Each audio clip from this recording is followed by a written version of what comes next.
Hey guys, welcome to your Unit 2A review video. So I've just highlighted some problems that I'll go through. So I'm just going to scan here to show you.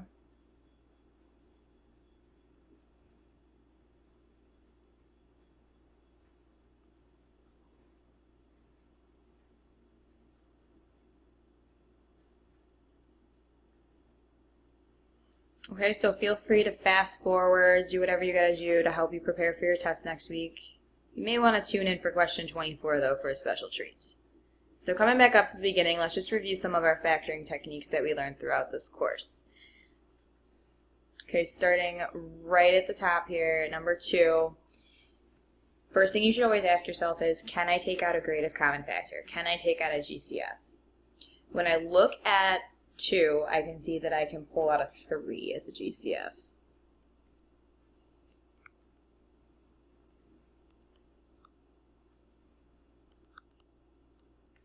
Okay, so if I want to then factor this, I got a leading coefficient that's greater than 1. So the technique I taught you guys is that triangle method, or the AC method I call it, where I'm going to do 4 times -5, which is -20.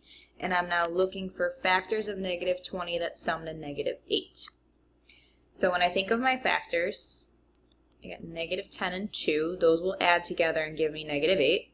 So now I'm going to rewrite this middle term. Don't forget about the 3, so that I can regroup here. I'm going to put the 2 with the 4, because then the 10 will factor out nicely with the 5. Don't forget the y's on the middle term. Sometimes people drop that off. Okay, so now you're at a place where you're factor by grouping. So I've got 3. I can pull out a 2y here.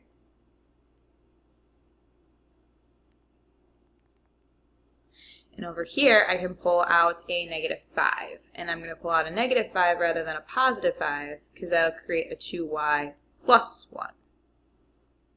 Okay? So then when I rewrite this, I got 3 times 2y minus 5 times our common binomial here, 2y plus 1. And then we're completely factored. If I look at 6, you guys need to recognize at your test that these are perfect cubes, each of them respectively. So that means I'm going to use this adorable acronym, SOAP, to help me factor this. Okay, so it's just a pattern. The first binomial is always going to be the cube roots of each of these. So the cube root of 8x to the third is 2x.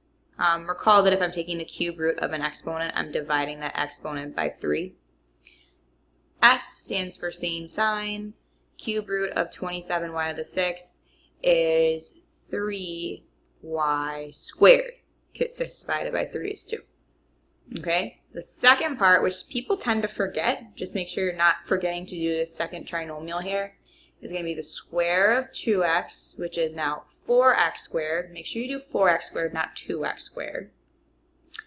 Opposite sign, it's going to be the product of these two, so 3 and 2 gives me 6, xy squared. AP stands for always positive, square the 3y squared. And then you're done. Now on the same note, because recognizing these are perfect cubes, recognize that these are perfect squares. All of the exponents are divisible by 2, and you guys should recognize 36 and 25 as perfect squares as well. So this is just your difference of 2 perfect squares.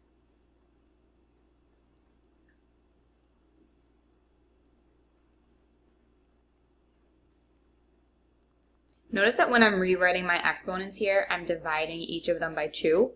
So 6 divided by 2 is 3, 4 divided by 2 is 2, because I'm taking the square root rather than the cube root that I did over here.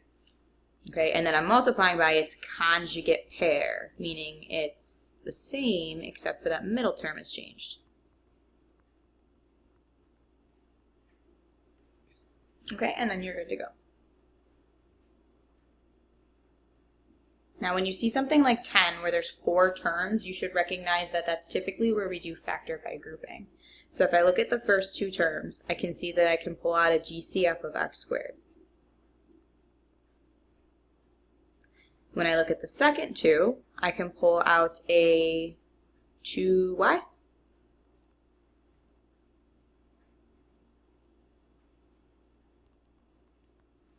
Okay, and then what you guys should notice is that x plus 3y and 3y plus x, while they've been switched, right? The commutative property has been applied here with the addition.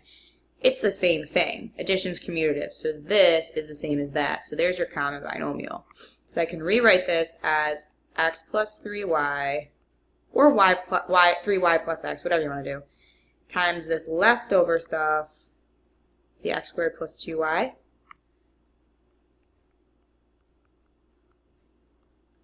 And then you're done. All right, now 12, 13, and 14 are all unique factoring cases. I'm going to do 14 though. Now these are those ones where you should recognize, all right, they're not giving me stuff in standard form. Things are deliberately, not simplified, so they're probably trying to get me to see something. So your first instinct is probably, check, can I do grouping here? And if you were to pull out an x squared, you get x plus 1 here, but you aren't going to get the same thing over here, so that's probably out.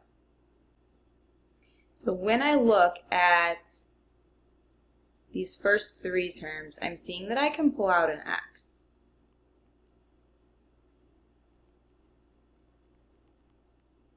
When I look at the next three, I can see I can pull out a 2.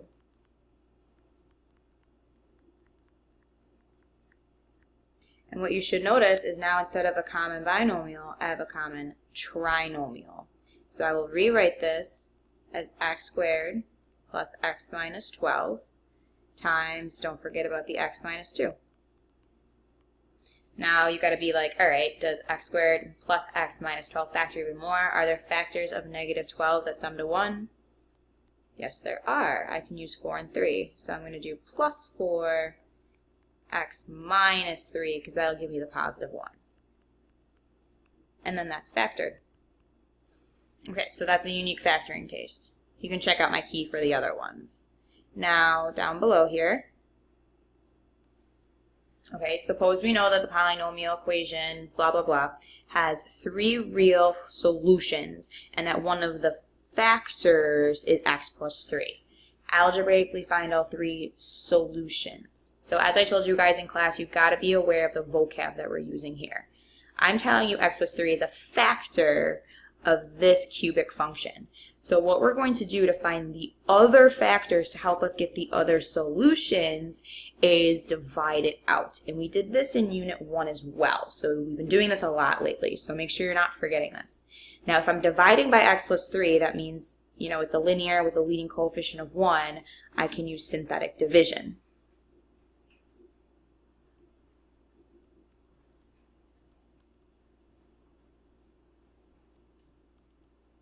Okay, so up here's the root of x plus 3. So I'm just dividing.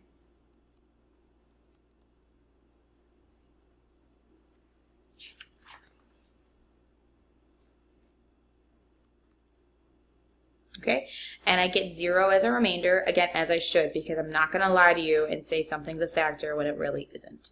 So because I took a cubic and I divided by a linear, a third degree divided by a first degree, this is now a second degree polynomial. Okay, don't forget your x here. So I'm going to come up here and actually rewrite this. Let's factor that, can I factor this? Because I want to be able to find what the other solutions are. In this one, just by guessing and checking here, there's only one way to get 2x squared, 2x and x. There's only one way to get 5, 1 and 5, so it's just a matter of where you put your pieces. If I put the 5 here, and the 1 here, okay, this sign's positive, but my middle sign's negative, so these both have to be negative. The middle terms give me negative 1x. The outer terms give me negative 10x, which sum together to give me negative 11. So if I set this equal to 0, and each part equal to 0, x will equal 1/2, and x will equal 5. Now don't forget, there were 3 solutions. So I still got to make sure I go back and say, well, they also told me that one of the factors was x plus 3, so my other solution is negative 3. So these are your 3 solutions. Now, again, the vocab. These are the factors. These are the solutions, the zeros, the roots. Okay, so sometimes we'll use different words to describe the same thing here. But these are the factors. The factors give you the solutions when you set them equal to 0.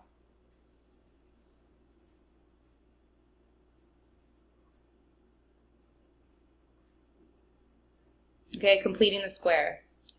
We did this in Algebra 1, so we did a nice little review in Algebra 2.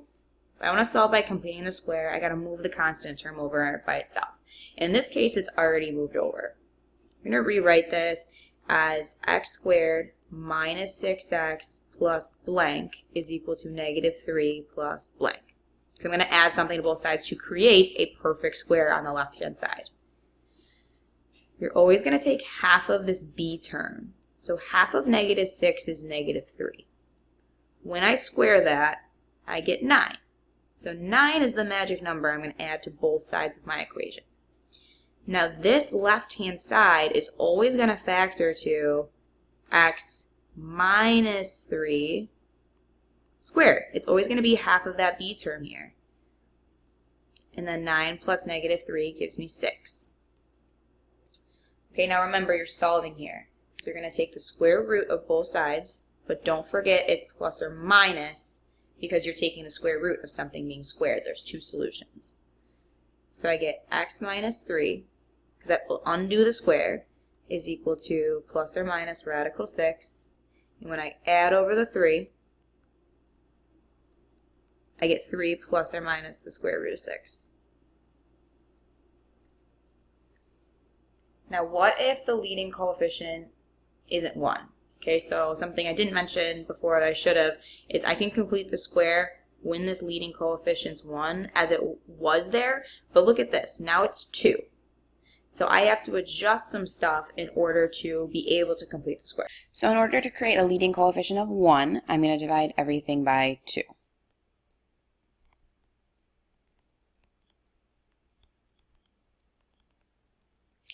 I'm going to then just continue with my completing the square process. I'll move the constant term over.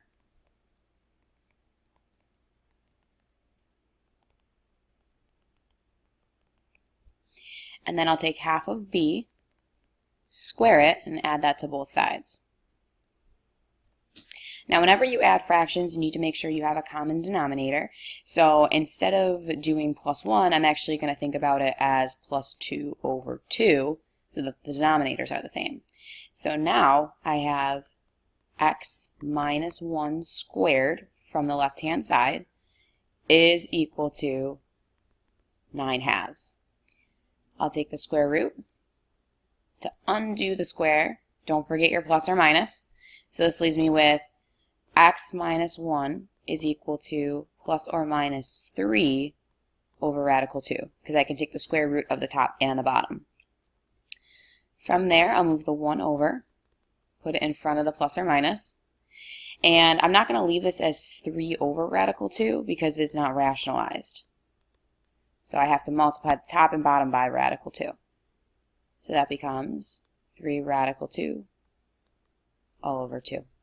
And that's your final answer.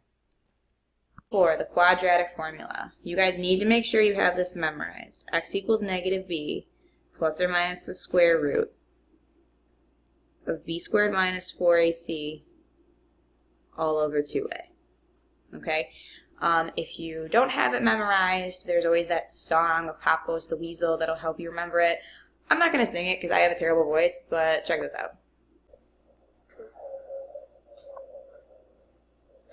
The quadratic formula is negative b plus or minus the square root of b squared minus 4ac all over 2a. Alright, so there's that.